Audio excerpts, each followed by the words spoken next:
What's up guys, YGO Strats coming at you with a Harpie deck profile. They are the OG wing beasts. They are the original guys from the original series, the original gals from the original series really. They got their support in Joey's World back in like late 2013, early 2014 I think it was. But like anything after Duelist Alliance, if it wasn't Shadow, Tellers, or Burning Abyss, and later on Cleafort or Necros, it wasn't too relevant. They do have a good matchup against Tellers, Burning Abyss, and Cleafort just because those decks rely on either back row or the Pendulum, or even back row and Pendulum if it's not Towers Turbo, but they're not a bad deck. They're cheap from what I remember, and they're fun, so we're going to get right into it. For my build, I'm only running 2 Harpie Dancer. She bounces around and combos really well with either field spell that you might play, either Divine Wind or the Harpie field spell, which pops back row. Only 1200 attack, so safe from bottomless trap hole, and solid card to have. A lot of people run 3. I cut it down to 2 just because I found with the new Harpie Harpist support we had to make room somewhere, and I found 2 Dancer worked better than 3. I am running 3 Channeler. Discard 1 Harpie card to special 1 Harpie card from your deck in defense position. She's pretty much your rank 4 engine. If you're running a rank 7 build, she also will be, she copies the level of any dragon, I believe it is. Or no, when there's a dragon type monster on the field, her level becomes 7. And if you're running Harpie's Pet Dragon, it is level 7, so it lets you go into rank 7 plays.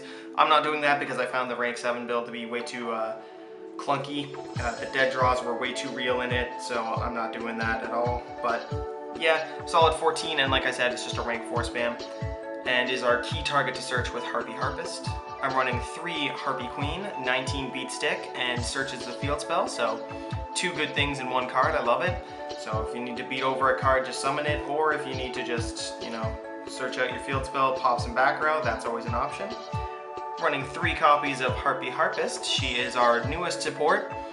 Basically, the main reason you're using her is that she's a level 4 Harpie Wind, so combos with any of the extra deck and cards you already have in your deck, but also when it's sent to the graveyard during the end phase, you can search 1 level 4 winged beast monster with 1500 less attack.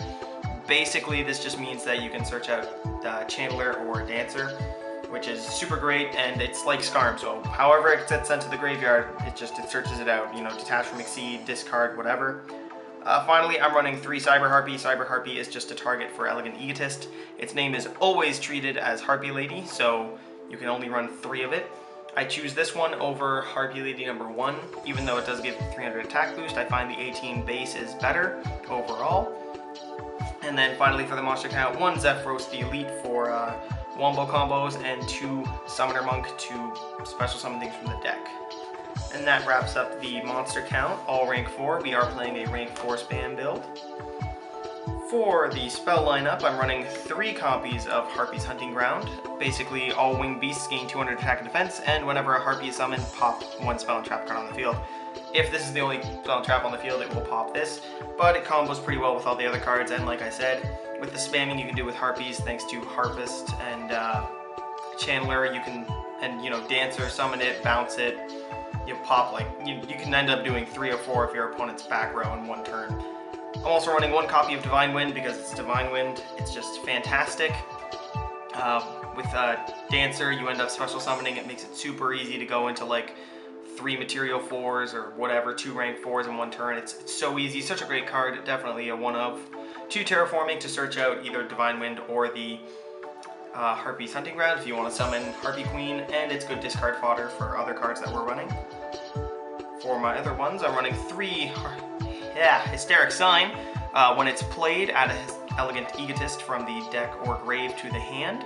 And when it's sent to the graveyard, you can search 3 Harpie cards with different names from your deck, adding them at the end phase. So it searches in the end phase. You can only get 1 of the effects per turn, so if you add Elegant Egotist with it, don't pop it on the same turn, you won't get the search. But it's super great. I mean, it's fun to set this, and they blind MST it, and you like +3 off of it. It's great. Or if you need to discard it with Channeler or Hysteric Party or whatever, it'll get its effect whenever it's sent from the field or hand to the grave. It gets that search, so it's great. 1 Egotist because Hysteric Sign searches it from from deck or grave, so you don't need to run more than 1. Other one is 1 Book of Moon and 1 Raigeki. Pretty staple spell cards, great to use, great to blow up the field, and you know, Book of Moon's just so versatile. Running 2 Hysteric Party for the trap lineup. Discard a card, special summon as many Harpie monsters from your grave. Like I said, works well with Hysteric Sign, and just with the Cyber Harpies, you can easily go just discard 1 card and special summon 5 Harpies from your graveyard. Great in the late game, not too good in the early game, but a solid 2 of. Other 2 ofs, we're going to run 2 Mirror Force for stopping OTKs, D-Prison for things like Burning Abyss or anything that likes to use Graveyard, Shadow, 2 Fiendish Chain to stop attacks and OTKs, 2 Icarus because we run Winged Beasts and it's the original Fire Lake, so it's not bad, and then 1 Solemn Warning to just negate summons. Trap lineup's pretty staple, simple, whatever you want to call it. For the extra deck, I'm running 1 Cairngorgon, the Antiluminescent Knight. Solid, saves you from targeting, and 2450 beat stick if you don't know what else to go into. 1 Cowboy to steal games. Ragnazero to punish things that manipulate attack. Was really great back in the day against Boojins and Fire Kings and all that. Solid against Cleave Forts nowadays. 1 Abyss Dweller, always in the extra deck when you can play it. I mean, Graveyard's going to be here for a long time, and it's definitely prominent nowadays, so definitely run that guy. Dark Rebellion, an alternative for a beat stick and to get over big things. Diamond Direwolf, this was mainly played because I don't like dealing with lose 1 turn, and you can pop itself and its effect will activate off the field, blow up, lose 1 turn. That's pretty much the main reason it's in there. 1 Rhapsody and Berserk, just to banish things from the graveyard. Degusto Emerald, you'll go through your monster cards a lot, especially if you do your searching, so definitely get those resources back into the deck. Might even consider running 2 of it, depending on how things go. But other than that, 1 Castel, 1 Honor Arc, and 1 Exciton for your staple spot removal and mass field destructions. And then more or less unique to Harpies, as well as any, I guess, Blackwing or Raid Raptor, but Ice Beast Zero Fine. Fantastic card, can get up to massive attacks and negates the effects of everything on the field.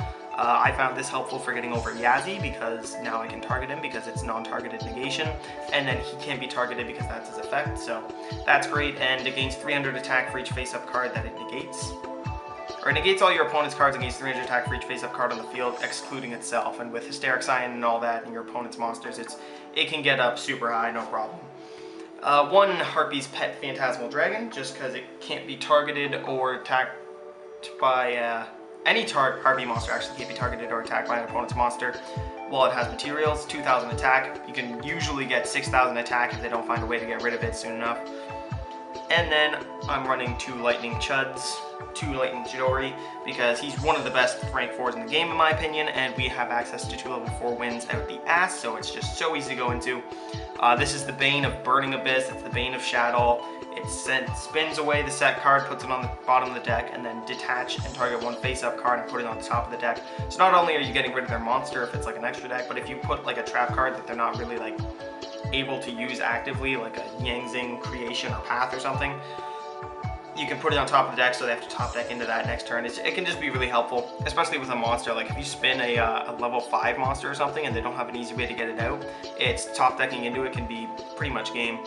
But that is our look at a Harpie deck build. Let me know what you guys would do differently. Thank you for watching. Don't forget to like, comment, subscribe, and don't let your cat in the room while you're filming. And I'll see you next time on YGO Strats.